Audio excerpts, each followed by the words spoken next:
Wait for it, and we're live. Hey, all you crazy sci-fi and fantasy fans. It's time for your daily dose of shenanigans over here at the Blasters and Blades podcast.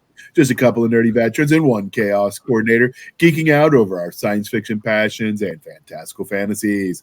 A place where magic is king, the sky is the limit, and space is the place. We are the podcast that puts the fun in dysfunction. So without further ado, we are going to let our guests introduce themselves. We are going to go round robin style, not in alphabetical or order of import, because we love you all equally. You're all our favorite children. But we're going to start with Jana S Brown. Can you introduce yourself to our listeners and viewers at home? I absolutely can. I am Jana S Brown. I also write under the pen name Jena Rey. That is where you can find all of my speculative goodness, urban fantasy, science fiction, the weird and the wonderful with smoochies. Wait, cheese you said? Go on. A variety of cheeses. Was that smoochy boochies? Or... No, smoochies with kissing. Oh. Okay, got it. My goodness. Okay, I was like brie, Swiss. Like, hey, I could do that too. I do. I'm a foodie. We could do it with cheese. Cheese would be a thing. Cheese amuses me because one of the many things the government still stockpiles because we just kept doing it and now it's like a handout, so we can't stop. Like, we still stock wool for uniforms we haven't worn for like 100 years. Oh, yeah. We also stock cheese. Cheese powder. Yeah. Cheese and cheese powder. So they were cheese wheels. And then I was listening back in the day when I listened to more How to Be a Writer podcast that I don't have time for now. There was one on Brandon Sanderson where there's a one that was so valuable and somebody stole it. So they had to like put microchips in them. I'm like, who likes cheese? So people can't take them. Steal it. Like, I mean, up there, Fort Knox or something. Oh, turn around and sell it. You know, a big wheel of Parmigiano Reggiano goes for a pretty penny. I will never sell it. Hold that fair and square, and it's good. That's right. Did you steal that cheese? No, sir, you can't prove a thing. It's gone. Yep, it is. Evidence. Good luck I proving that. I ate it. I mean, that's one way to get away with that crime. It's kind of like dumping the fish back in the lake and asking the game warden what fish. Exactly. All right, next we have pour out. next we got Mr. Jesse James Fain. Hey everybody, I am Jesse James Fain. I write science fiction and fantasy and mill sci-fi and anything else that has stuff that goes boom. I specialize in revenge tales and bringing a little bit of real life combat to your fictional experiences. And I am very excited for Magic in Space. Woo! Outstanding. Now you have to say it just like that every time it comes up. Right. That's your job this entire episode. All right, outstanding. All right, next we have Mr. James JE Pitman. Hey everybody, James JE Pitman here. Just call me James. J's for the algorithms. I write the Felix Chance Urban Fantasy series and also the Pandora Squad sci-fi military action, also a little bit of magic in space series. Ooh.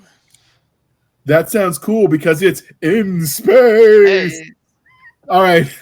That's never going to get old, right? Stanley. No, not at all. You got to get that echo effect in it. In space! You know, it's kind of like Space Ghost. Like that. Coast to coast. I used to listen to that late at night when I'd come home from work. And I'm like, people really believe this? But it was entertaining. Mm-hmm. It was. All right. If you know what we're talking about, dear listener, you're as old as we are, and get your prostate checked. All right. Next, we have LaVoice. It doesn't apply to Jana and Chloe, just so we're clear. Thank goodness. Because they don't have prostates. There's a lot of people out there that are confused about biology these days, Nick. We have plenty of other problems. Move on. Michael, would you like to introduce yourself to the class? Sure, I was waiting on you, Hoss. I mean, I already asked you to, and then you got distracted. Well, I wasn't going to usurp the show. Hi, Michael LaVoice, author of Galaxy's Most Wanted, also Gladius Leagues, coming soon from a publisher near you. I write sci-fi, fantasy, military sci-fi. If it's speculative, I'm into it. If it's geeky, I'm definitely into it. And to be honest, my only real experience with any sort of space fantasy Well, you know what? We'll talk about that in a minute, I'm sure. I'm just going to leave it there because I know you're going to ask about what was your first experience with the MOBA. So we'll just wait for that. Okay. And last but certainly not least, we have Madam Chloe of, I forgot what Stabby named you. I'm going to have to beg for forgiveness later. First of her name. I know the first of her name, but the first name. of what? There was a title in front of that first of their name. I just don't remember what Stabby did. It's her fault for being sick. She should be here to save us. Oh no, I miss her. We all do. In her defense, I'm kind of a handful. So You're the source of the migraine, aren't you? Probably. it's always Nick's So, fault. We so know the, that. the other part of that is Where's and- I was about to say. so There we go. All right. There it is. We did send Hi. her. I'm Chloe. I write science fiction, fantasy, paranormal, urban fantasy. I write anything that lets me make up the rules in the world because that's the best part. I'm working on a massive fantasy universe right now and then pivoting off into all of the other things as quickly as I possibly can because I can't stop now. Can't stop, won't stop. Yep. So the other part of this, dear listener, is we do have a sponsor. Link in the show notes. We'll play the commercial in a little bit. But before we do that, I do have to say, unfortunately, because I went to a book con recently, I grabbed all the Smutty Romance bookmarks and I mailed them to Stabby. So she's going to have to buy a lot of books, and Nick is going to be poor. So he does need you to buy some of his comics to keep up with his wife's reading habit. So It does benefit me. Even if you don't read comics, just help him out. He's got to keep his wife in books. You know how it is. All right, now we got that out of the way. I'm trying to offset the damage, Nick. Okay. What damage? It's all good.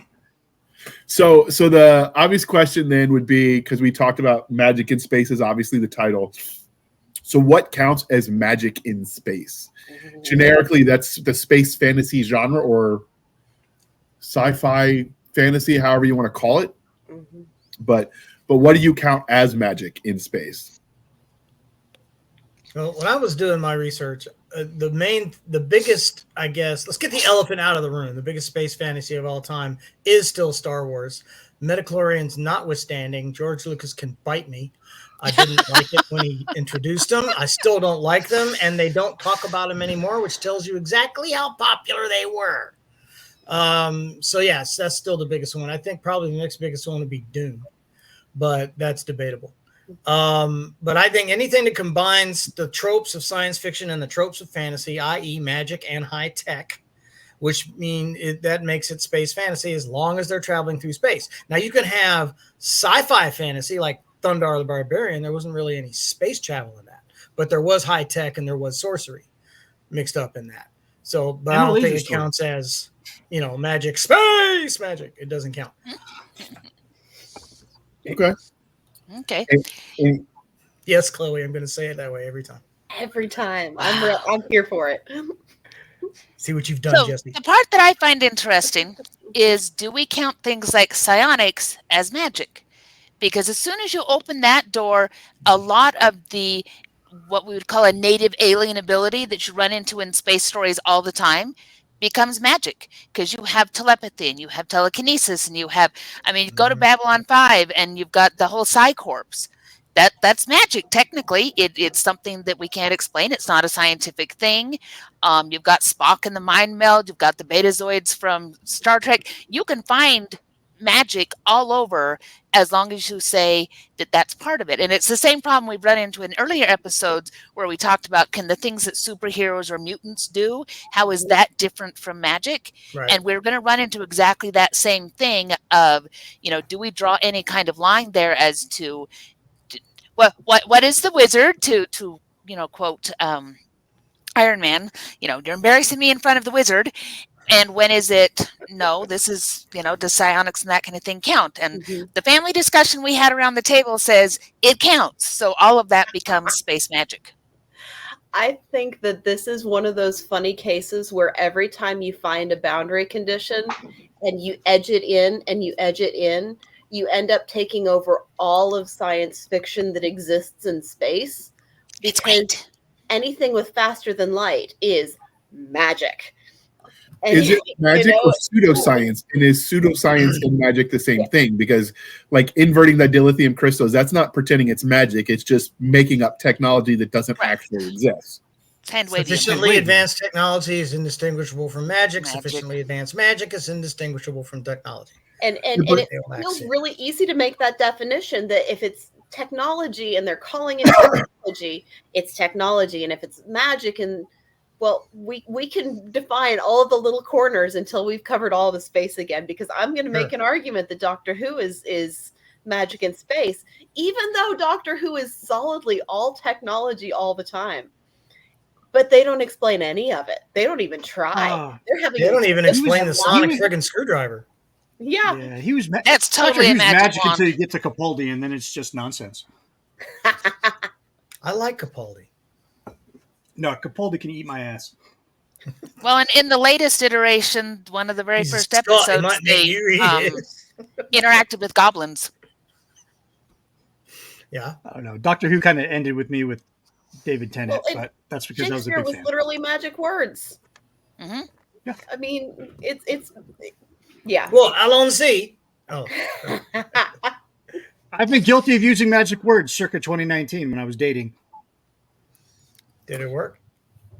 All right, James and Jesse, jump in, because otherwise we will talk right over you, man. We really will. Yeah, I think it ends up being up to the creator, the creator of the show, the author. In the end, if we, you can give a technical explanation to almost anything if you allow, anything past hard science fiction, which I can tell you I will probably never create myself, even though I do enjoy some really great hard science fiction.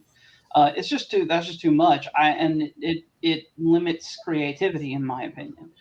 So I would say that, it depends on what the argument you want to make of who made what. If it's supposed to be technology, it's technology. If it's supposed to be magic, it's magic. And that's really going to be the deciding factor, is what did the author say it was?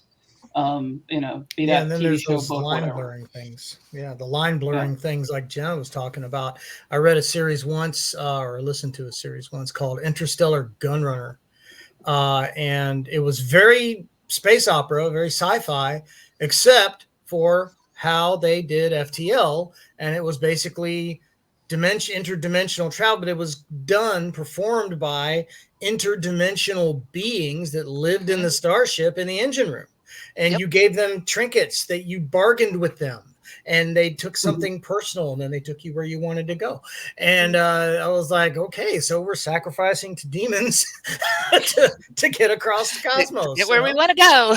Hey, and all it cost me was a cheese stick. This one in particular liked personal photos. He had a thing for your personal photos. So if you ran out of those, you were doomed. Oh, I got plenty of those. Some of them are going to doom us anyways. It's true. Once they go public. My dad just brought over a whole bunch of them. He wanted to say, this is me when I was a kid with my twin sister. Isn't that adorable? Look at you. Oh. Anyway. So now you can go anywhere you want in the cosmos. You're good. Yeah, that's right. I'm good. All I have to do is sacrifice this photo. No, you got to bring that hairstyle back, bro. No kidding. No. When I was like 2, my hair was very curly like it is now. My dad didn't like me getting mistaken for a girl, so he took me and had it all cut off, and it grew back in like that, arrow straight. That's how I had the bowl cut for so many years. Oof. And then when I joined the army and they shaved my head again, it all came back in curly again. So I was like, oh, okay, cool. Joke's on you, Dad. Imagine Willy Wonka about that. I know, it's weird. I don't get it, but it's how it happened. I think a lot of it has to do with, going back to Clark's third. Suitably advanced suitably advanced technology is indistinguishable from magic. Well, corollary to that, it all depends on the perspective of the people the story's told from, or, again, like what Jesse was saying, the author intent. But I think it really is like, do the people who you're viewing the world from understand what's going on as far as like a technological capacity, or is it just legit? We sacrifice a photo and we go faster than light. So with paint it red, it'll go faster. Well, there are some books that use Ludicrous, magic yeah. specifically, not just the interdimensional thing, but there are some books. There's a Space Mage series out there that they use wizards that graduate from a school. They train only in the art of FTL travel, and that's what they're there for. And but there's also books that combine, or they keep magic and science separate. Like, remember Piers Anthony's Phase series? Oh, those were You good. had two different worlds, Phase and Proton. Phase was magic, Proton was scientific, and this one character could move between the two. And in one of those books, they had a robot that could do magic. It was called Robot Adept. And so he started blurring the lines at that point. But up until that point, they were separate worlds. Magic didn't work in Proton, and science didn't really work very well in Phase. What was the midichlorian count of the robot? Oh, Pretty high. So like Yoda level. So to be science, it's got to be methodically be able to. You got to be able to replicate it. It's got to be predictable, and you have to have some underlying, whether the science is real or not, underlying science. Whereas magic is not always predictable. That's where you get the idea of like wild magic or whatever, and it can't be replicated if everyone's varying abilities are going to impact it. So I think, if you just use the scientific method as an example, you can weed out the difference from the fake science to the magic. No. But I also think that's based on kind of what James was saying. There are some really scientific appearing magic systems. Exactly. Yeah. Mhm. You read some lit RPG where there's a magic school. Holy crap, dude!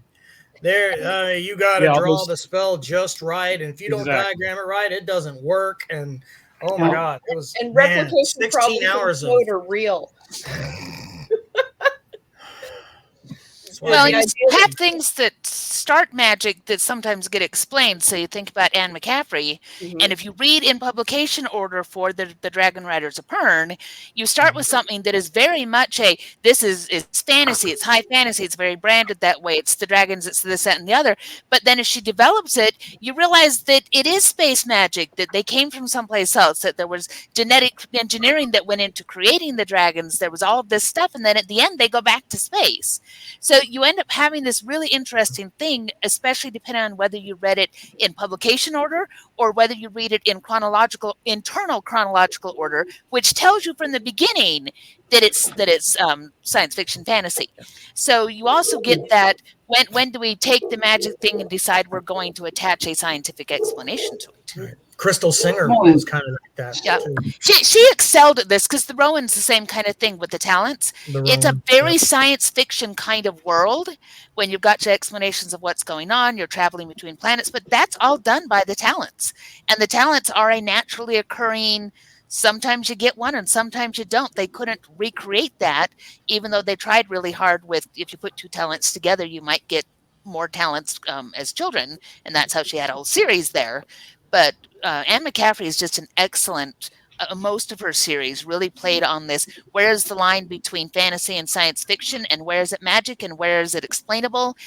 So I think she's a great example of how you can twist the whole thing together. We have a real life example with alchemy as well. I mean, was alchemy magic or was it chemistry? The answer is both. It gives birth to lots of modern chemistry. It allows us to see a real life example of how those two things get intertwined and maybe ride the line. How much of our discovery of the table of the elements was due to alchemists? I wonder. I don't know. It just popped into my head, so I threw it out.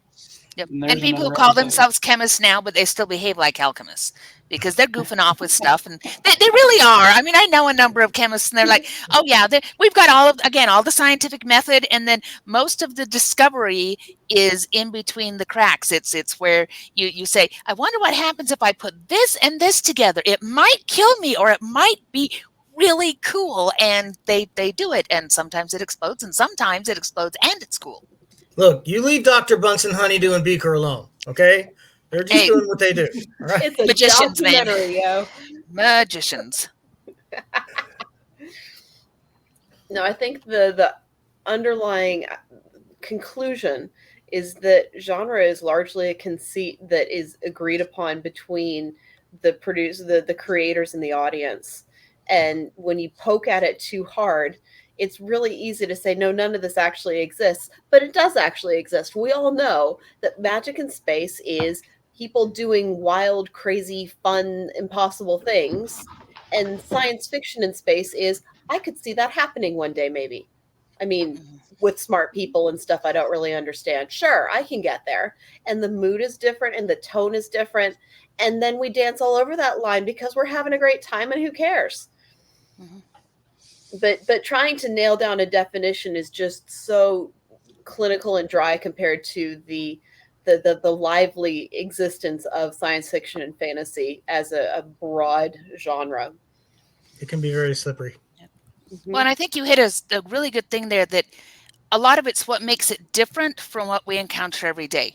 I think about science fiction romance, and when you're writing contemporary romance, I know, guys, we mostly talk about science fiction and fantasy here, but stick with me here. When you're writing contemporary romance, it's two people in a common location, going through believable things, all that kind of stuff. Well, one of the biggest differences when you go to fantasy romance or you go to science fiction romance is that now the setting is different, and you almost always have one of the two, more often the male, part of that relationship, who's going to have something that is cool and different about them. And that very often drives us into magical things. You've got, aliens that can fly, and therefore it's Superman and Lois Lane. You have this kind of thing going on. You have those differences that we very often look at as being a magical or a psionic thing, because that's part of the fantasy, is to meet somebody who is not like you and loves you anyway. And so we see a lot of that when we start going those directions. Yeah, I like the definition that Rod Serling gave for pure science fiction versus pure fantasy. Was he argued that science fiction was the improbable made possible, and fantasy was the impossible made probable. So he never really came up with an explanation or a definition that combined the two.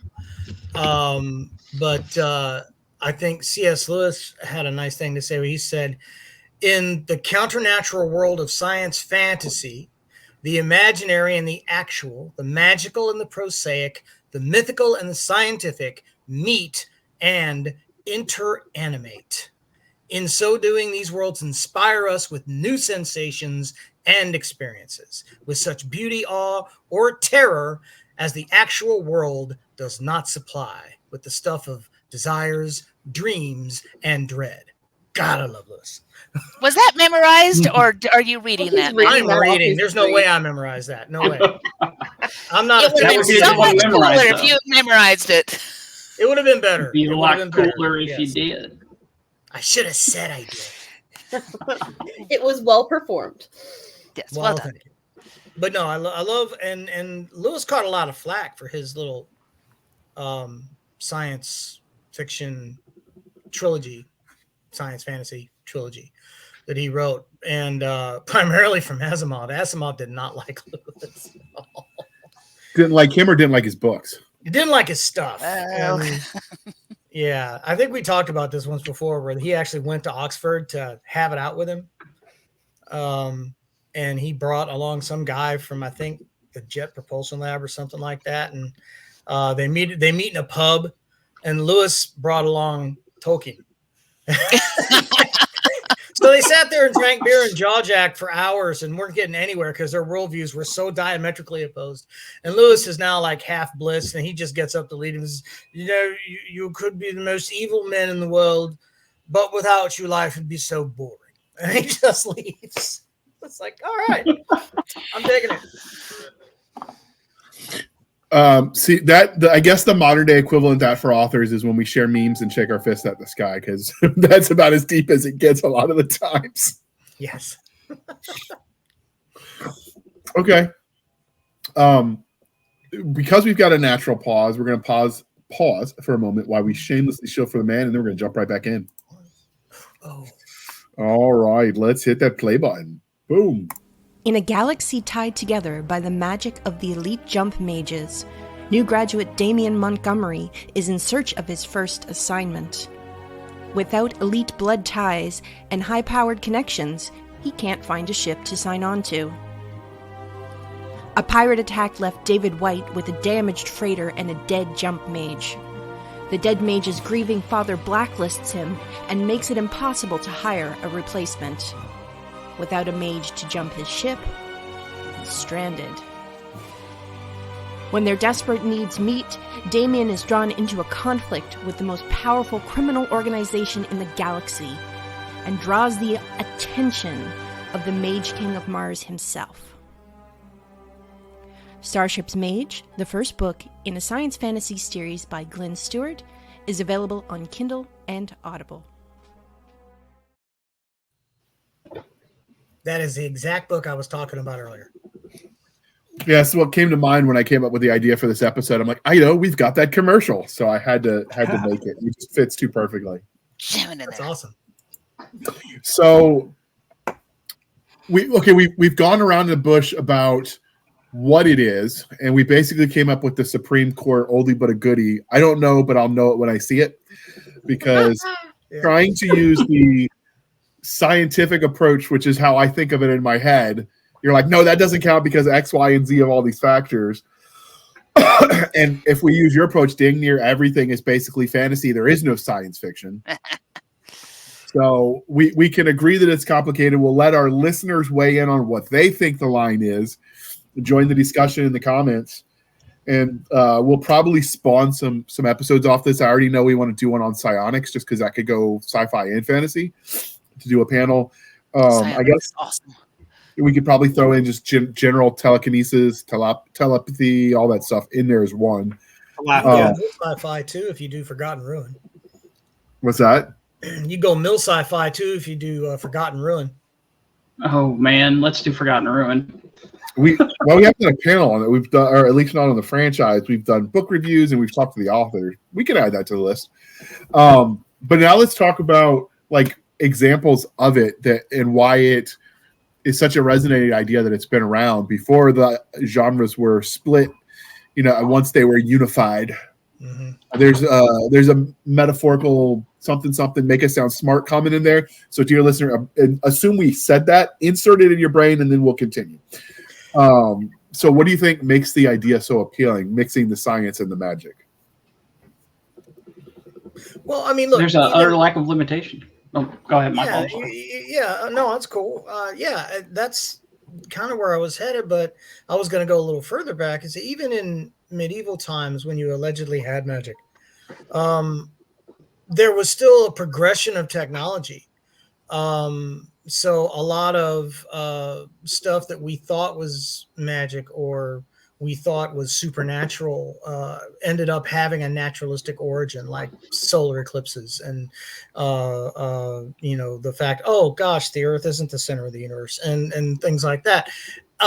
So I think mysticism always has a place because as human beings, we are always in search of a sense of wonder. And largely where we get that from is through fictional narrative. It's a huge thing with us as a species. You can't find a people group on this planet that doesn't use fictional narrative to give themselves a sense of wonder about something. And I think it's only natural to have what we know, like technology, and then project that forward is science fiction. Well, we have mysticism too, project that forward and then mix them. Throw them in the Yahtzee cup, shake it up and dump it out and see what you get. Hold on, Jesse. We need you to do it now. Cue it. In space. Right. Yahtzee! Magic in space! Just perfect. You missed the cue. We'll do better. We'll practice. I think I need new friends. It's not universal, but it's one of the unifying features of science fantasy that it has an aspect of something outside of the known that has an influence over the known, with a fate or a god or a religious structure or just the universe is taking care of me. We have such an instinct for something outside with power that acts on what's visible and what's tangible. And that just finds itself very comfortably in the science fantasy genre, where we have our technology, it's very advanced, we're doing crazy stuff, but the Force is still capable of changing the outcome of the universe. There's a good series, I'm listening to it right now, called The Knights Apocalyptica. And it's post-apocalyptic science fantasy. Nice. You've got the ruins of our civilization, which they call the Second Age, and they're in what they call the Third Age.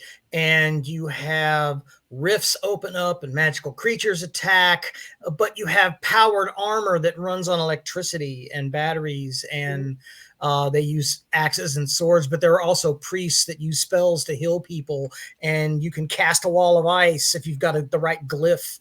It's just a dope. It's lit RPG, so there are stats. Oh God! But aside from that, it's very well done. It's very well written. The narrator is fantastic because I'm listening to it on Audible, but it's just a great story, and I love the world building in this because it tells you about how the goddess cleansed the world with holy fire, but it sounds an awful lot like a nuclear exchange. Okay, that some people survived because they were already underground. And then this new civilization is born. It's partially living underground, partially going up on the surface to fight monsters. So that kind of mixing of the genres I really dig. And I think it counts as science fantasy, even though it's not in space. Gotcha. Well, I think you hit on a big thing there. We love world building. We love saying, suppose this. And when we just look in even just our very own little solar system, there are planets out there that are really, really neat, that they have diamond rain and they have all these things going on. And so we kind of project and say, well, what kind of somebody could live there? And that starts getting us into magic because our science tells us that somebody like us that breathes oxygen, that kind of stuff, would have a real problem in these environments. So we wonder what wouldn't have a problem in these environments. And that gets into, well, how would they do this? And that starts to play with magic. And so there's a lot of world building there. I think the other thing is the nature of conflict. Because having magic, having things that are very much outside of the realm of what we're going to encounter in our everyday really opens up the door to conflicts and to interesting conflict resolution and to interesting character growth. I have long told my family that if I could have a magical power, I would be able to actually heal stuff by kissing it all better. Because that's my mommy super skill is that I'm supposed to be able to kiss and it's all better and it feels better, but it's still bleeding all over everything. And, that's the magic power that I would want. So I like reading about it, and you take it into science fiction and now you've got, hey, there are things that we can do medically. And if you could put magical healing alongside that, that creates a really interesting world to me. What does that suggest as to what the world can become if these things that we see as magic now were actually common, were actually a thing that you could do? And well, so I love that what if. That would make every dad a druid because we rub some dirt on it and, you're good to go. Yep. That's what duct tape. My dad wasn't using duct tape. That was too expensive. You use that for important stuff. Kids weren't that important. No, we use some dirt. Rub some dirt in it. You'll be okay. So I guess that makes him a druid. Yeah. Yep. I think a big thing for blending like sci-fi and fantasy and magic in space is that I'm probably gonna make some people mad here. If you looked at a modern astronaut and you looked at the mythical Merlin or a level 20 D&D wizard, Pathfinder wizard, and said, hey, we're racing to the moon and back. Hey, we're racing to Mars and back. I'm going to bet on Merlin. I'm going to bet on the person that can create a giant bubble around himself that's full of oxygen, that has found a way to travel dimensions made of fire and ice, and can just pop 1,000 meters, over whenever he wants to. I think that fantasy makes space travel dramatically easier. It makes the biggest issue of sci-fi dramatically easier. Before we respond to that, Pitman wanted to tell everyone goodbye, dear listener. He wanted to enjoy this conversation, but unfortunately, storms, weather, can't control. His internet went. So his links will be in the show notes if you want to check out any of his books that he wrote that we talked about in the intro. And if you want to track him on the internet, all of that will be in the show notes. He's one of our frequent guests, and we love him. But stuff happens. We love James In space. in space. That sucks, man. I was hoping to get him talking about his Pandora Squad book. That sounds really cool. Yeah. Hope to check that out. Add it to my already too freaking long TBR list. Oh, ain't that the truth? Oh gosh. Yeah, there's You guys if you write start stuff. I can't keep up.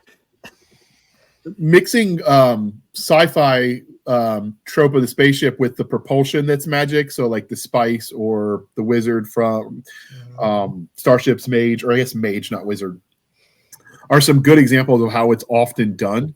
That's the place where you generally see them use it, sort of like they're using the magic to harness the space wind, so to speak. Tell you one of the magic ingredients in a lot of sci-fi lately over the last, I don't know when it started, but I know it's just everywhere now, and that's nanites. Nanites can do every freaking thing. Everything. They are everywhere. I mean, I use them. I use them in Galaxy's Most Wanted. Same. I use them in Gladius That's Leagues. the big They're nanite great. in my Phantom Hawk series. Mhm. Yeah. So nanites can do when you everything. say big and nanite in the same.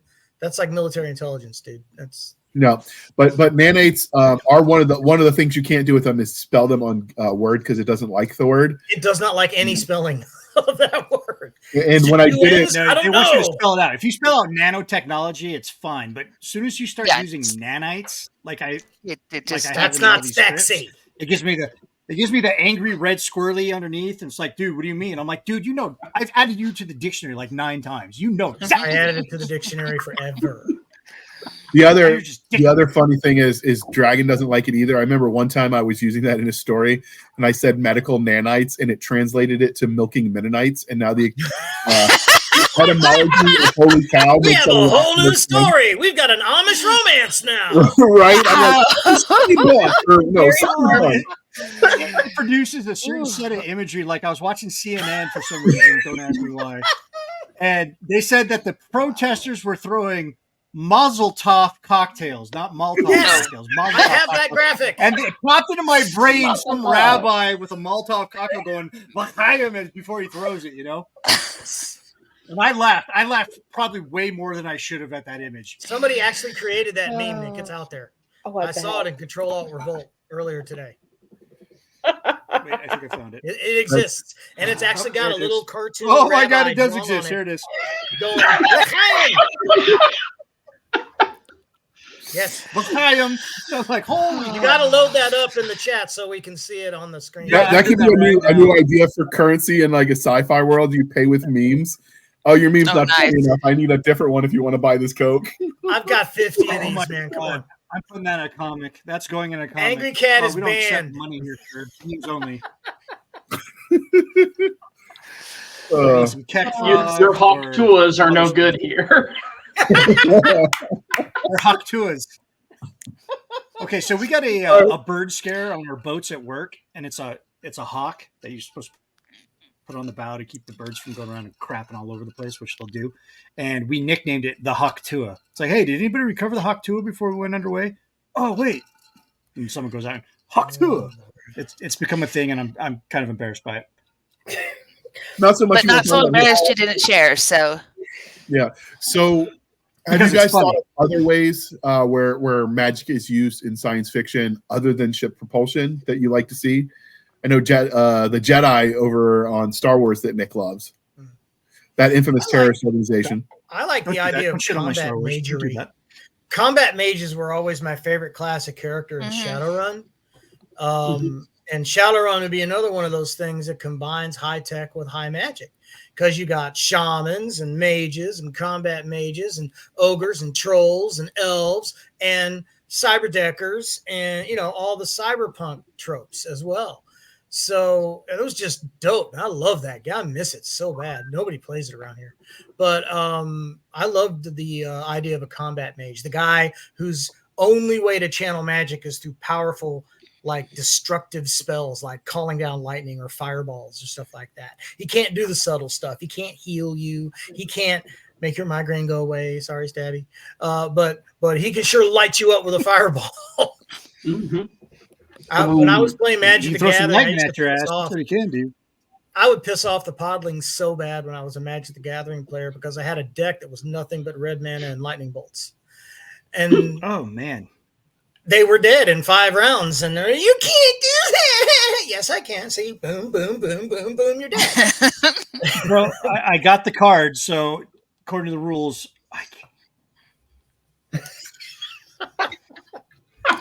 And there went our safe for work.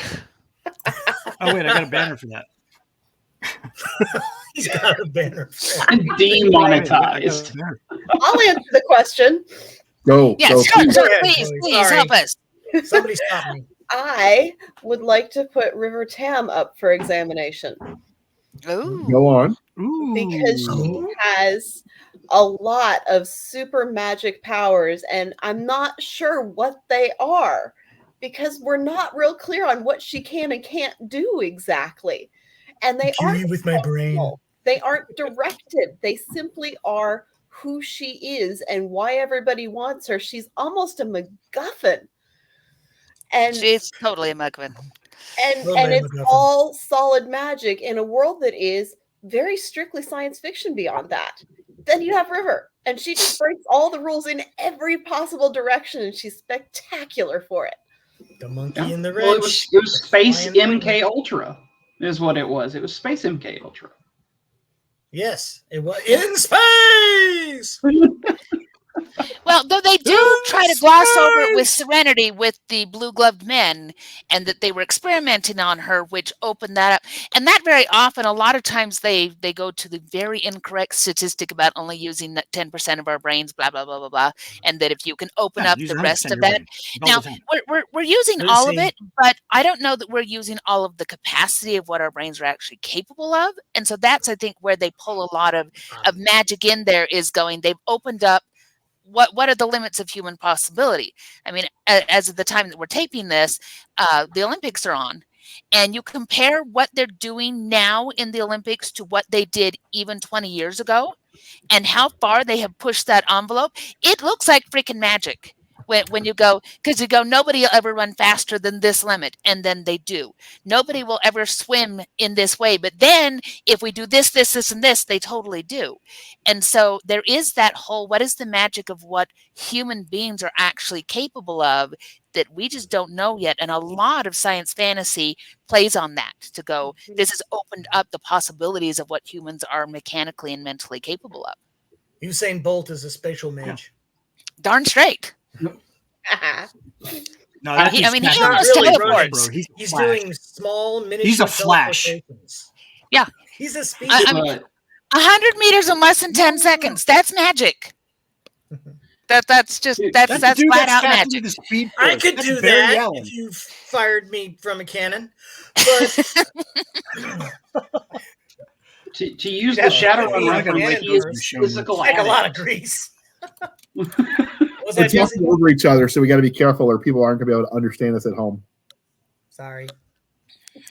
So I said to use the Shadowrun reference, Usain Bolt is a physical adept. He's so powerful he overcomes aerodynamics.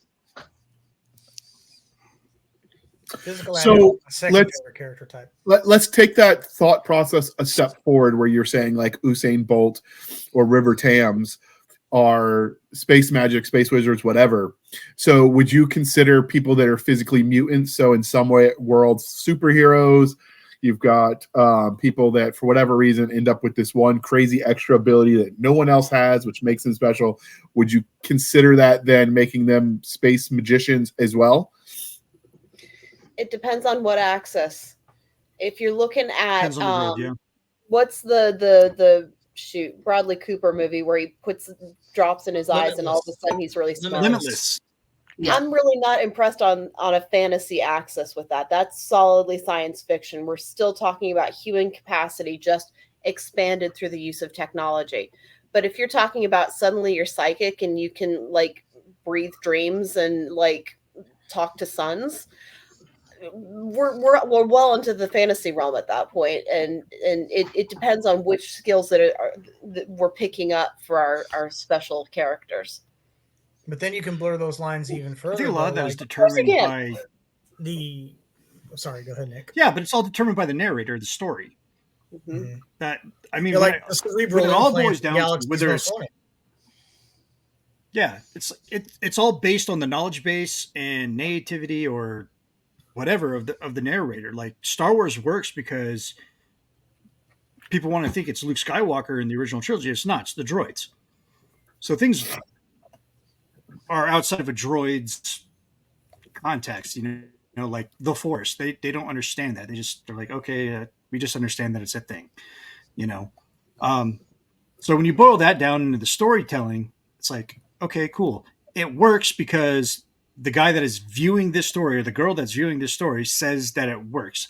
And they can explain some of it, but some of it they can't explain. So we're just going to throw that up there to magic. And I think that's what brings a lot of people in, because God, if I had to read like a true science fiction, like hard science fiction, I'm bored to tears. I'm not looking at formulas. I want to be entertained. I don't want to do math. I already went through college. I hated it then. But if you're going to tell me, hey, there's some really cool shit going on here, we don't know why, we're just going to call it magic, I'm like, yeah, I can buy that. Pour more whiskey, have some popcorn, drink, read my story. You know, then it becomes fun again. But hard science fiction, which I don't get why that's a genre, why? Because that's a textbook and F that. No offense to anybody that writes hard science fiction, good on you. You have a bigger brain than I do. But please stop. Looking at you, Ben Boba. Well, no, there is a market for everything. You have to understand where your market is, and where we have these places of crossover, and where we can really have character-driven adventure, those kinds of things. That is a much broader market. So it's not that there isn't a wonderful place for hard sci-fi, but that is a particular market, and they tell particular stories about it. It's more niche, and so that does open it up here. And magic is interesting because the other thing you see about it in a lot of storytelling, and we see it in our space storytelling, is that if everybody has it, it stops being as interesting. Or if everybody has it, then you have to tell the story about the one guy who doesn't, because we're also looking for those contrasts. It's part of what makes River really interesting is on this crew, nobody else has that. You know, Mal does what Mal does. Everybody does what they do. And it's a thing that makes her very unique is this magic that she brings to it. Bester and the Psi Corps are very unique in Babylon 5 as this intelligence agency because they can do a thing that other people can't do. And so that's the other fun thing with magic is how we focus our stories around it to say, here's a thing that other people can't do. Here's a thing that sets this alien race apart. Here is a thing that, you know, you have Counselor Troy because she's got the magic going on. The empathy, the whether you liked her or not, she served a purpose, and it's what made her different from everybody else on the bridge who had specific skills. So it's also being able to bring in that extra thing that adds to our group storytelling or adds to the point of view that we're going to tell through as either the magical or the non-magical person. As a young man watching Star Trek The Next Generation, I can assure you that every man or male of that time period loved the Beta Zeds. So it's true. Yeah. Go, Jesse. Save us. Oh, I was gonna say we see a really, like you mentioned, superheroes, and I'm gonna argue that there's a ton of space magic in superheroes. That Invincible, Superman. Superman is the way he is. Thor. The original explanation is because of some strange genetic thing that happens with Kryptonians and our sun. Viltrumites are these just ridiculous space like race of people from space that can fly through space with no spacesuit and all kinds of things like that. But we also see things like the Phoenix Force or Galactus or these space level threats that really are like magic from space. Superman in later issues and things like that is vulnerable to magic damage. It's one of the things that he can't just eat like he does bullets and everything else. I would argue that Superman will get tore up in magic. Yeah, I would argue totally switching gears. Lovecraft is some of the original space magic as well. I'm not a huge horror fan, but I'm a huge Lovecraft fan. And Cthulhu and all of the elder gods themselves are all magic beings from space, literally in space magic. In space. Oh, I gotta write that down.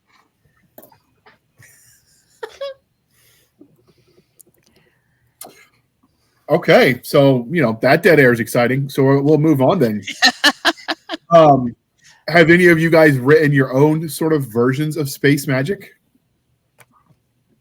In space. I didn't call it that, but like my point earlier, the cerebral implants. I covered a lot of sins with cerebral implants in Galaxy's Most Wanted. It allowed him to communicate to the ship no matter where he was. It allowed for the ship to implant knowledge into his brain that we didn't have time to learn by reading.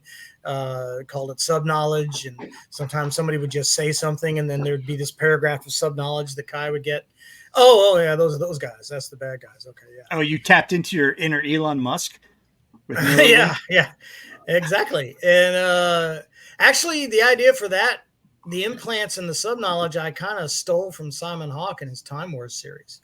That was one of the prerequisites to being a time soldier was you got a cerebral implant that they programmed with the knowledge of where you were going, the languages you would have to speak. Like if you're going to go fight in the Gallic Wars, you had to be able to speak the language. So they would program that into you. In fact, it became a thing later in the books where one of the characters did a lot of reading on the outside.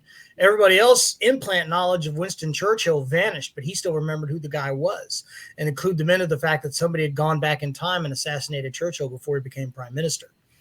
And it caused a lot of problems. Nice. Yeah, it would. But he was like, no, wait, what? Churchill would have been there. Who's Churchill? What?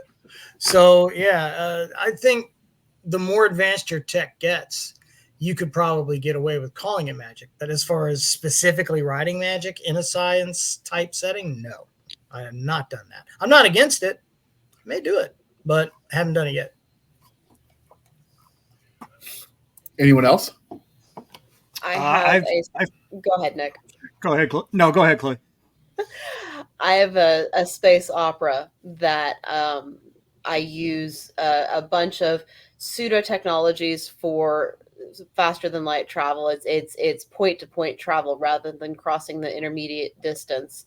And as far as the characters are aware through most of the series, that's just a technology that none of them particularly understand. You buy the machine that does the work, we do the job.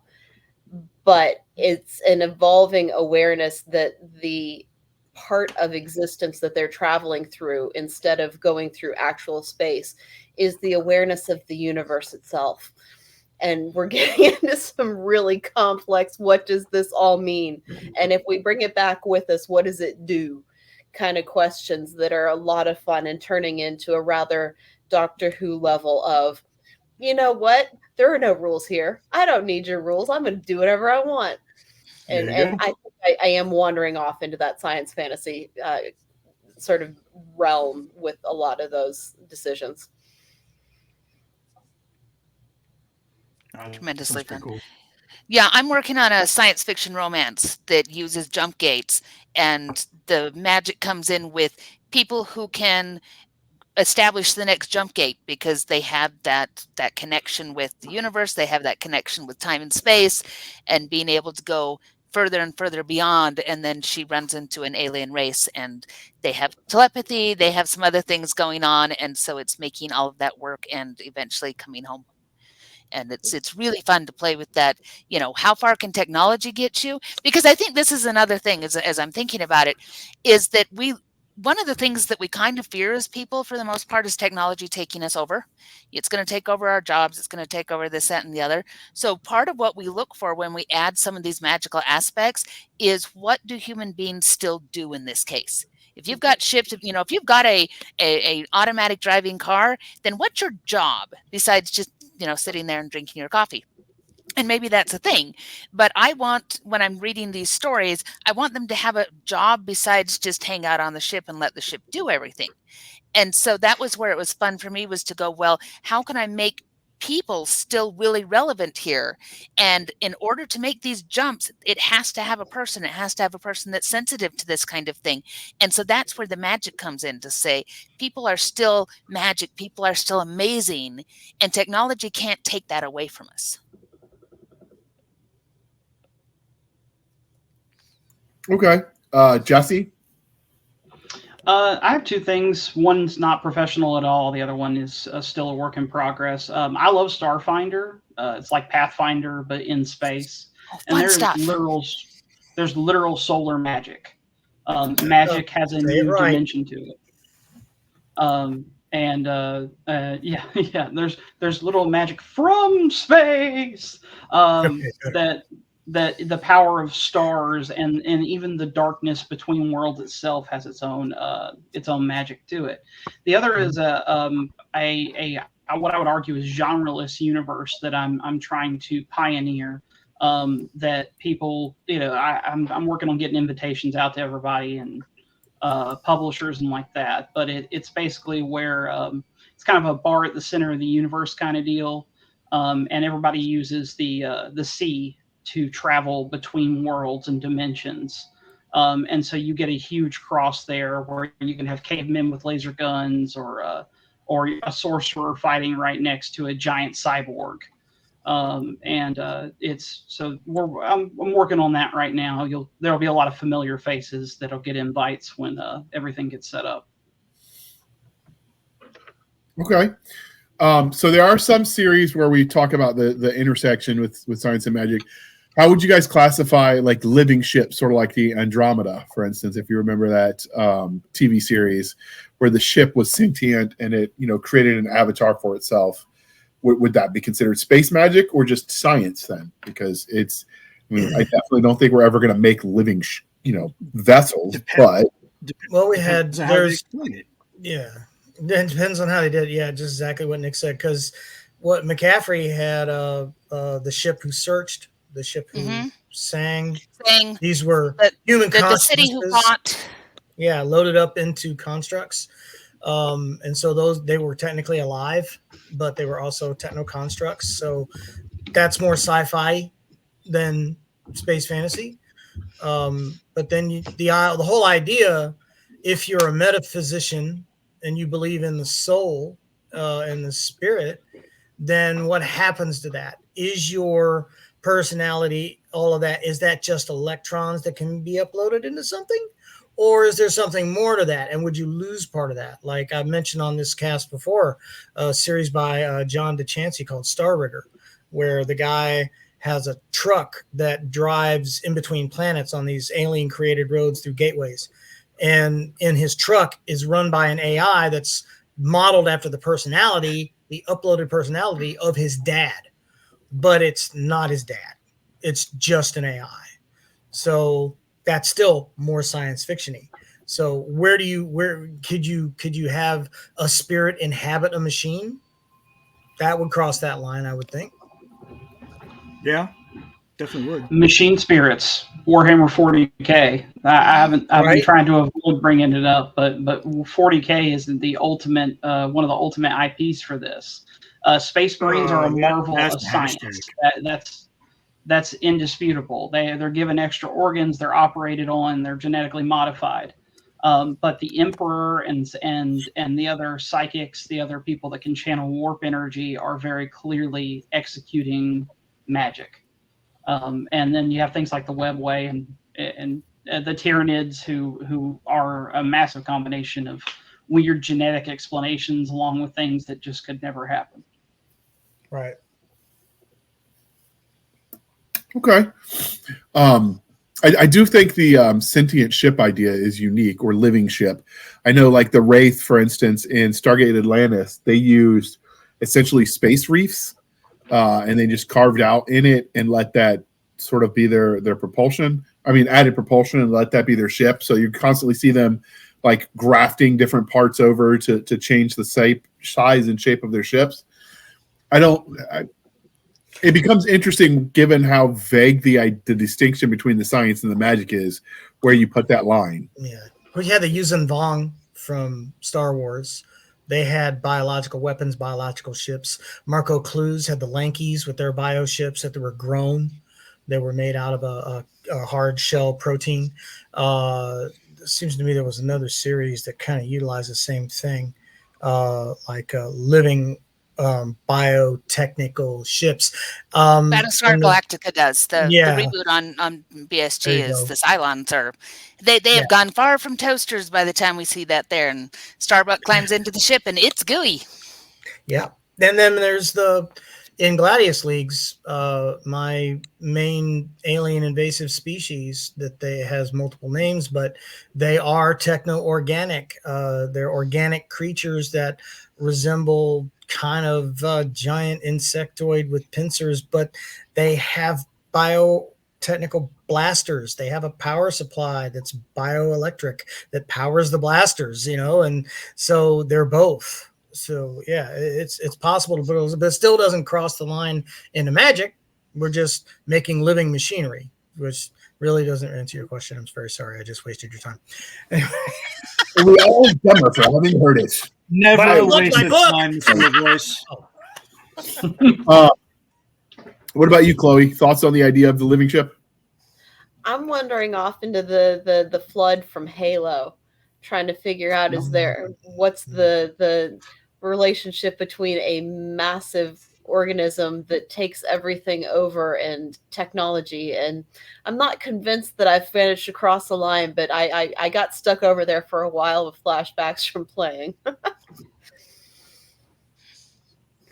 Love that Nothing series. wrong so with that. much. Just come back to us. Just come back to us. Just drift on No, out. stay and there. come back.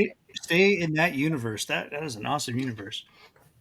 Except they never clean the ashtrays. It's bad. We hate it when that And I smoke happens. cigars too, so that's gonna drive me nuts. Okay. Yeah, but at least they got the 8-track working, so I mean we can't complain about everything. Hell yeah, man. We get some Freebird up in here. Skinner, man. Freebird. So glad Hensley isn't here tonight. Ugh. Yeah. So is there 15 anything? minute tirade. I mean, but we like the guy. Is there He's a great anything? guy. It's just- at Liberty Con, I was doing karaoke and he spent the whole time screaming Freebird. It was awful. Which is actually my fault because I'm the one that gave him the idea. Oh, Damn, man. Jesse. You can't mention Freebird in front of him because he will go off. We have show notes on this, man. All right. Was there anything about the topic? Because I feel like we're so all over the place. We haven't even gotten concrete definitions, which is part of the fun. So much is up to the interpretation. Was there anything we didn't talk about you guys think we should before we do wrap this up?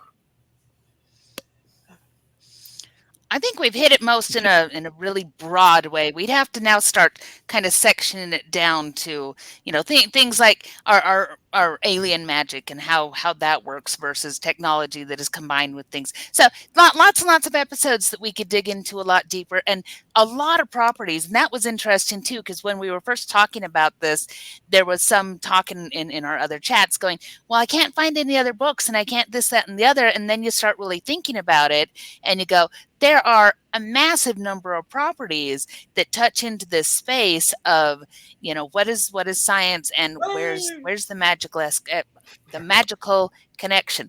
Thanks, LaVoice. Yes. Sorry. It's all his fault. It's no longer Nick's fault now. It's LaVoice's fault. Can you make a new banner, please? It's LaVoice's fault. Yes, sir. Hold on. Stand by. All right. What about you, Jesse? I think we covered it well. It's such a broad topic when you start really encountering it. I'd say the only thing I haven't mentioned yet that's my favorite use of it is Simon R. Green's Deathstalker series, which was really awesome space opera that got more and more space magic as it went on. Until in the end, there's not to spoil a 20-year-old series, but in the end, it was basically full magic. But it was done, in my opinion, really well, and the characters were so cool, and there were so many different ways that science and magic were intertwined that I really loved it. Okay. LaVoice. What? In space. All right. Okay. Chloe. No, I just think Jana's point is very well made that I was being too narrow in my original searches. That's funny. I was being too narrow and I was looking for stuff that specifically mixed space travel with magic and not even, and then I started broadening the definition. That's when I remembered, oh yeah, phase and proton. Oh yeah. Xanth had a few, crossovers between the old science and the magic. And then there's all these other series that we brought up. And, what is Dune if not, mysticism? What is Star Wars if not Eastern mysticism? I gotta do the music now. So I think that this topic, we approached it initially with an idea that we could box it up neatly, but I don't think it can be. You're going to have to subdivide. Not with this panel, Jesus Christ! all these intellectuals and writers, like, no way we were going to be able to focus. Like, this is a broad stroke episode. We knew that going in there. Even if we said we didn't know it, we knew we were going to draw like another 9 episodes out of this. Well, if we do that, straitjacket ourselves, we can't do that. That would affect future projects. No, but it's always good because some of us need straitjackets anyway. Yeah, they're coming to take us away. Especially me. I'm probably the first one to go. JR, you're next. Bundle up, Buttercup. Hey, those jackets just remind me that I love myself. I give myself a deep hug. Deep. Wait, what? Use those? I thought you just get whacked with 10 cc's of Thorazine and you drool in a corner for a few days. Okay, that's only on Thursdays. I'll have you know. Oh, okay. I'll answer the question. Please do. Thank you. Please save us from ourselves, Chloe. Hi. Hey, I answered it. I was honest. You did great. Thank you. No, I'm wondering, we've come at this largely from the side of what does science fiction look like when it gets pushed towards fantasy? And I'm wondering what the properties look like where you take fantasy and push it towards science fiction. And the word softer is coming to mind, and I'm not sure that that's fair. I'm really chewing on that hard. Is there a softer fantasy property that really has the elements of science fiction in an unexpected way? And I don't know if is that Dune? Is that maybe Star Wars? I think Star Wars Apocalyptica. Moses thing? Or is it just rejecting the whole genre because once you're in space there are going to be spaceships? I'm not sure, but that's where I've wandered off again. What are we overlooking as a different way of framing the question? Well, like I was saying, falling back on the idea of just mixing elements of fantasy tropes with science fiction tropes, Knights Apocalyptica is a really good example because it does that. It has both, and it starts out, for me, it started out very post-apocalyptic sci-fi. And then they start talking about the priests using spells. And then I was like, what? And then somebody drew a glyph and made fire. And I was like, holy crap, there's magic in this too. And it's just gotten bigger and bigger. And the monsters are interdimensional rift invaders. And it's just getting bigger and bigger and bigger and combining more and more and more of all the tropes. Maybe there will be space travel in future books in this series. I have no idea. I'm just starting out in it. But it really does blend the tropes really well. As far as the mixing and matching of them goes. You're talking about your other series, not the Galaxy's Most Wanted, right? No, not my series. This is something I'm listening to. It's Knights Apocalyptica. Okay.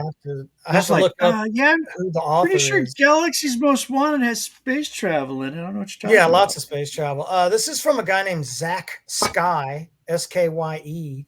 The narrator is Roger Clark. Does he spell with an E at the end or no? Skye, yeah, Skye. Mm-hmm.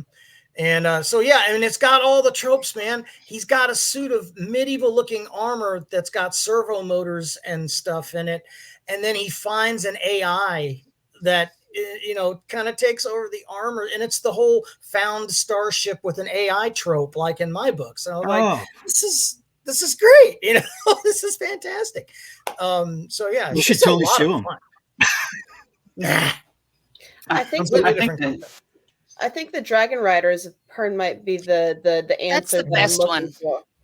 Are there others like that take something that is a broadly and colorful fantasy universe Yes.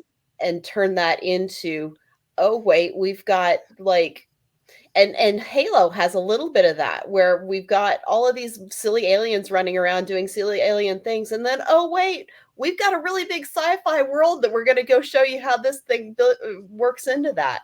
And I think that's a really interesting direction for it, and it's fun by comparison, where the science fiction can take itself so very seriously with how the spaceships work and how the military structures work, and the fantasy doesn't care.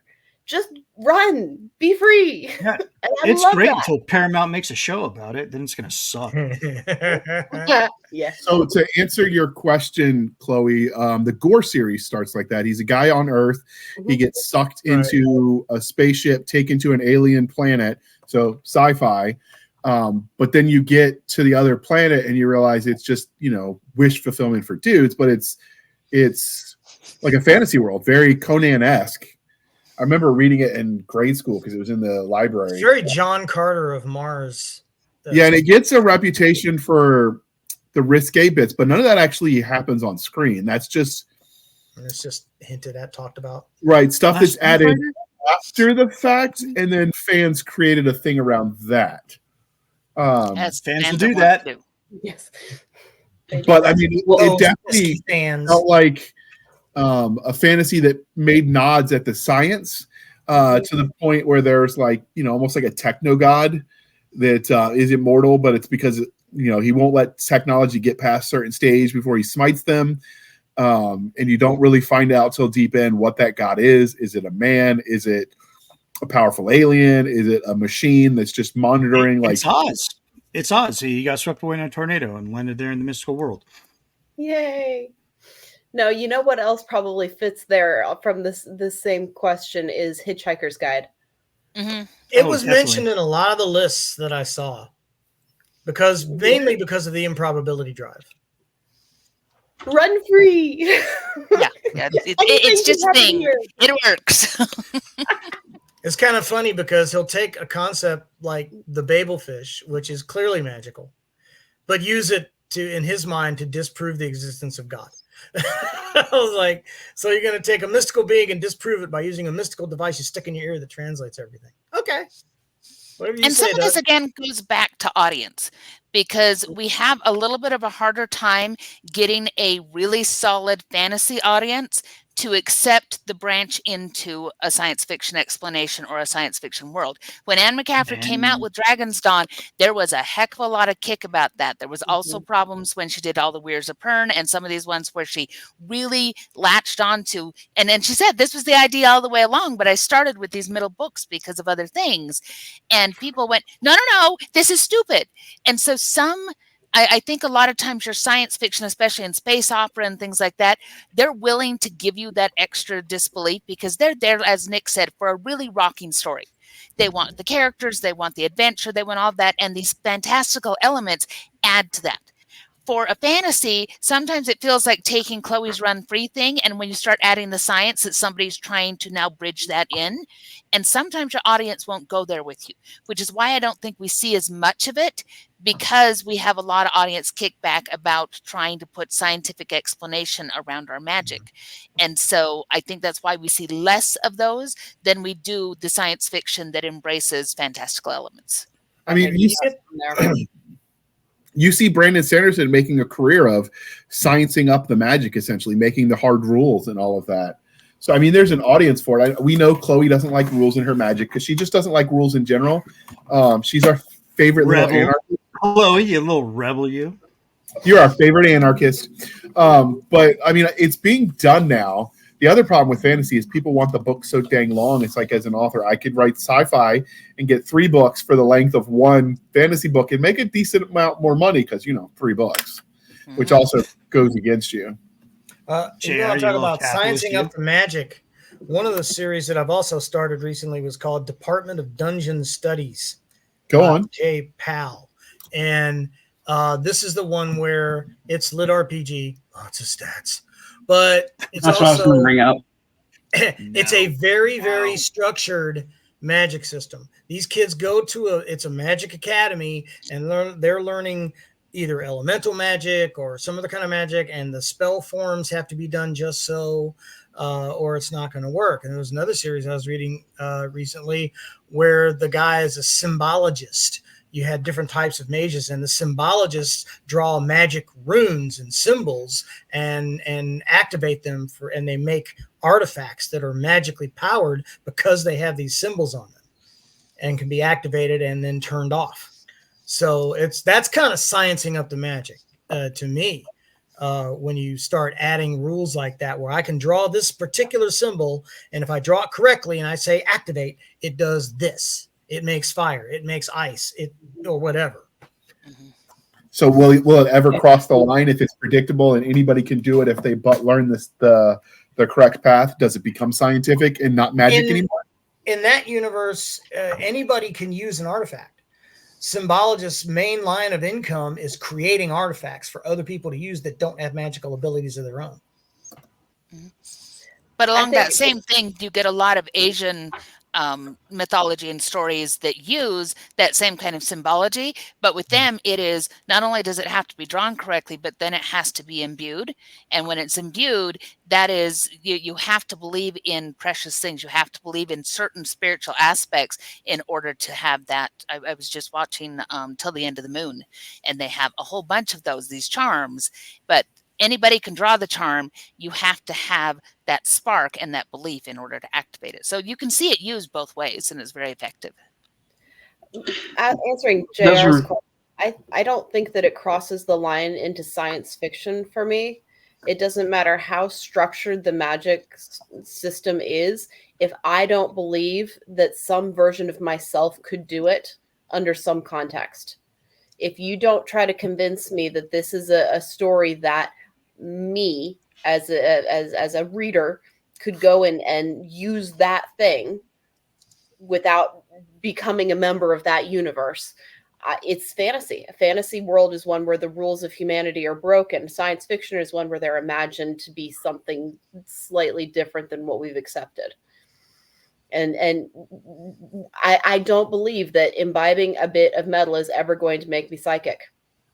I'm not going to buy that. Sorry. It doesn't matter how structured you make that question. It can make you glow, though. It could make me glow. A lot of glow. Okay. Followed by cancer. Nobody wants that. But should be the brightest person in the cancer ward. No. Take us out. Take us out. Oh! All right. So obviously, dear listener, join the conversation, join the chat. If you got more questions, more subtopics, we're here for it. There's so much to cover that we barely scratched the surface. With that, Jana, what are you writing right now? And can you tell us how to find you? I can easily tell you how to find me. Go and find me at opalkingdompress.com. You can find all of my alter egos there. Well, you can find most of my alter egos there. There's at least one that you can't find there, but we're not talking about that one. Anyway, you can find me at Opal Kingdom Press. You can find me on Amazon under Jena Rey or under Jana S Brown. And there's a bunch of fun stuff to go and read there. I'm also on Facebook and Twitter and all of the things under those names. I'm not particularly difficult to find. And what am I working on right now? Right now, I am working on urban fantasy. So not space stuff, but the space romance is out there too. So I'm kind of going back and forth between those, depending on how the spirit moves. And it's summertime, so the spirit doesn't move a whole lot. But by the time that this is playing, I should hopefully have words going again. So look for it. More stuff coming at the end of the year. Kids in their summer wanting to spend time with their parents. How weird is that? Summer is busy, man. So weird. Like, weird. All right.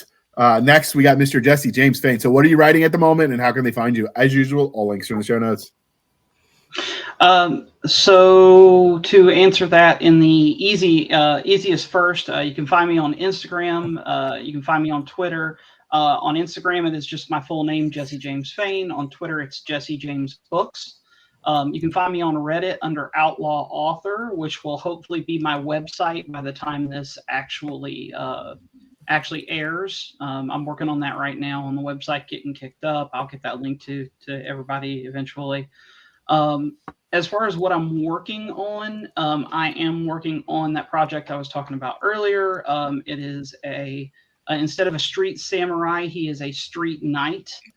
Who is very heavily cybernetically modified, and his magic awakens and starts rejecting all of his cybernetics. And he has to go on a adventure to meld the two of them. And I'm working on a half Viking, half Muskogee berserker for Cogs and Cutlasses for the steampunk anthology that there should be the next JR Presents in the works. So that's what I'm working on right now.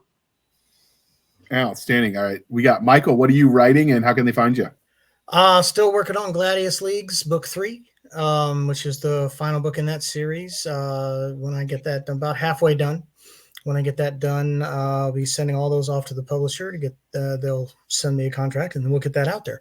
But the easiest way to find me is I'm now on Linktree. So if you go to linktr.ee/Michael LaVoice, all one word, you should find all my social media links, my website, my Amazon page, all of it. Okay, and all of that's in the show notes. And Chloe, what are you writing at the moment and how can listeners find you? I am finishing out what may well prove to be the longest book of my career, which is not a trivial feat. This thing keeps rolling, y'all, and I need to get it done. It is the last book of a major fantasy universe for a period of time, which means that I have a lot of stuff to close out, and that's why. But it's going great, and I'm having a good time. You can find me at chloegarner.com for routine updates on what's going on with my writing and my publishing. Following me on Amazon is really the easiest way to find out when I've got new books out, because that is pretty routine. And then the best place to come and hang out with me is on my Facebook group. It's good people. We love to hang out and talk, and it's a lovely, lovely place. Oh, freaking standing. All right, Nick, since we haven't asked you in a while, what are you drawing at the moment? Oh, my Lord. I don't know when this show's coming out. Make something up. Just talk about what's in front of you now. Something superhero-y. Yeah, because that's my bread and butter, because I don't write I do write fantasy, but just in a superhero genre. So we'll probably be halfway through Phantom Hawk Resolute. We should have a couple of pages in from Corvin and Sparrow, our female-led superhero duo. There's some other things going on. Can't think right now. More cool shit from Apogee. Boom. Okay. All right. That's a lot. So we were talking about this in the pre-show, but we've got permission for the fantasy series to bring that to fruition, the one that we're a book and a half into with James, that Janet's going to help me write, because quite frankly, with his name, Hasbro will probably look at it, according to him, before he passed, because his connection with TSR. So I have to make sure when I write this, lit RPG sucked into a game, that I very much, because it's a tabletop game, cross no lines where they could say it's D&D. And since I don't have enough game experience, I needed someone to know who knew where the bodies were metaphorically buried, to keep us sort of on the straight and narrow, and help with that part where I'm weakest. And that's where Jana comes in. And so, because she is our marketing genius, we're working on contracts, because she's going to be the publisher of record. Well, technically, was it Opal Kingdom Press? Yep, Opal Kingdom Press will be publishing those. And she's doing a collection of stories, so an anthology collection coming up. Your very first, right? That'll be the first. The first from the press will come out in October. There you go. If that goes well, then we'll pick that up and do at least a couple a year. Originally with the Wargate, if I had gotten 1,000 words a day for the rest of this month and finished the book at 50,000 on tomorrow, because we're recording this on July 30th, I would be on course. If I finished Nano, which is basically 2,000 words a day, in August, I would finish the novel, book 2. Then I spent a week sick, and when you dictate, no voice is a problem. Being on all the drugs that make you see weird things, probably not a great time to write things, because might be a great day. Worked for Hunter S. Thompson. We'll see. He was drunk and high. So I lost a week, but I'm going to try to see if I can make it up. My goal is to absolutely finish that book at the end of August. So if I can get that done, that puts me sending that to an editor, book 1 and 2, and writing the final in the trilogy. And I have decided, not exactly the scene, but the series will end when they get sucked back into the right dimension again. They have to clear QR or CIF, and they're going to have to explain all their lost intentions. Oh, rough. Why? Why would you do that? I don't know. I have PTSD already, bro, and some of that's from CIF. Jeremy Spires said every Mill Sci-Fi book should end with 6 hours cleaning your weapons and having it given back to you by the armorer saying it's not good enough. All right, so if we've got young soldiers listening, this is going to be School Circle. I'm going to give you the J.R. Handley secret to shenanigans, all right? It worked for me. It's the reason I got so good at being a corporal. I was one 3 times because I was that good at it. All right, so hear me out.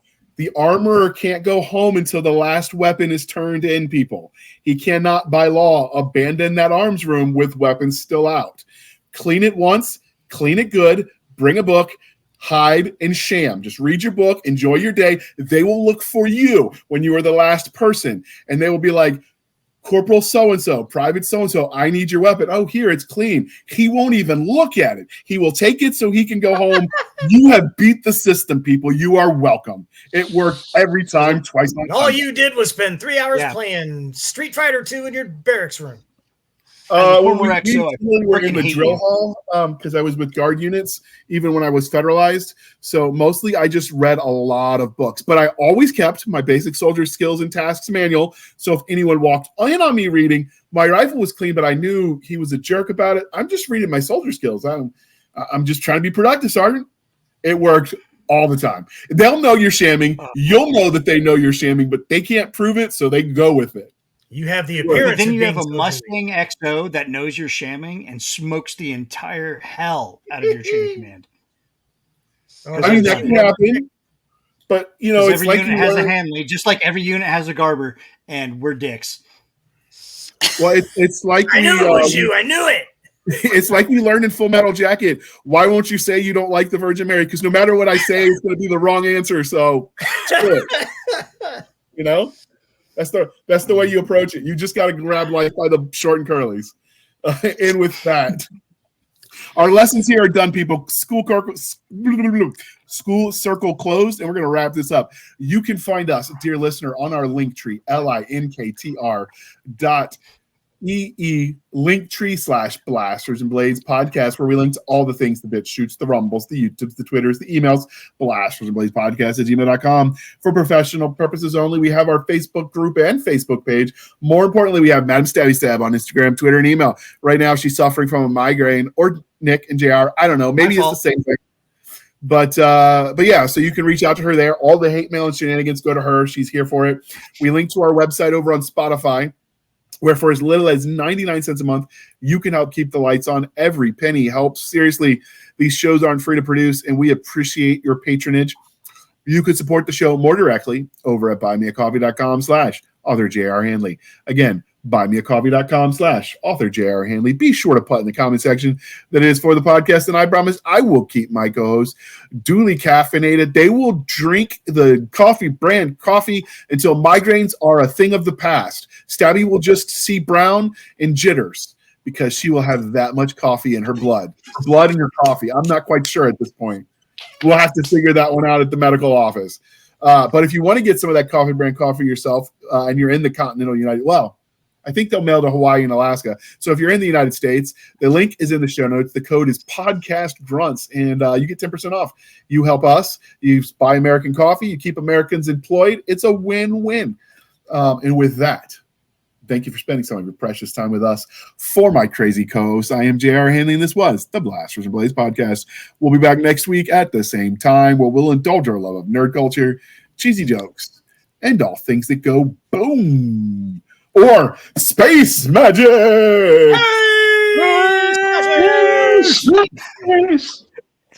All right, thank you all for coming. Love it. That was a lot of fun. We need to find one of those gimmicks for every episode. I was just to beat the dead horse into the ground. I like it. All right, and I'm going to hit the out button so we don't just awkwardly stare at each other. Boom. See y'all later.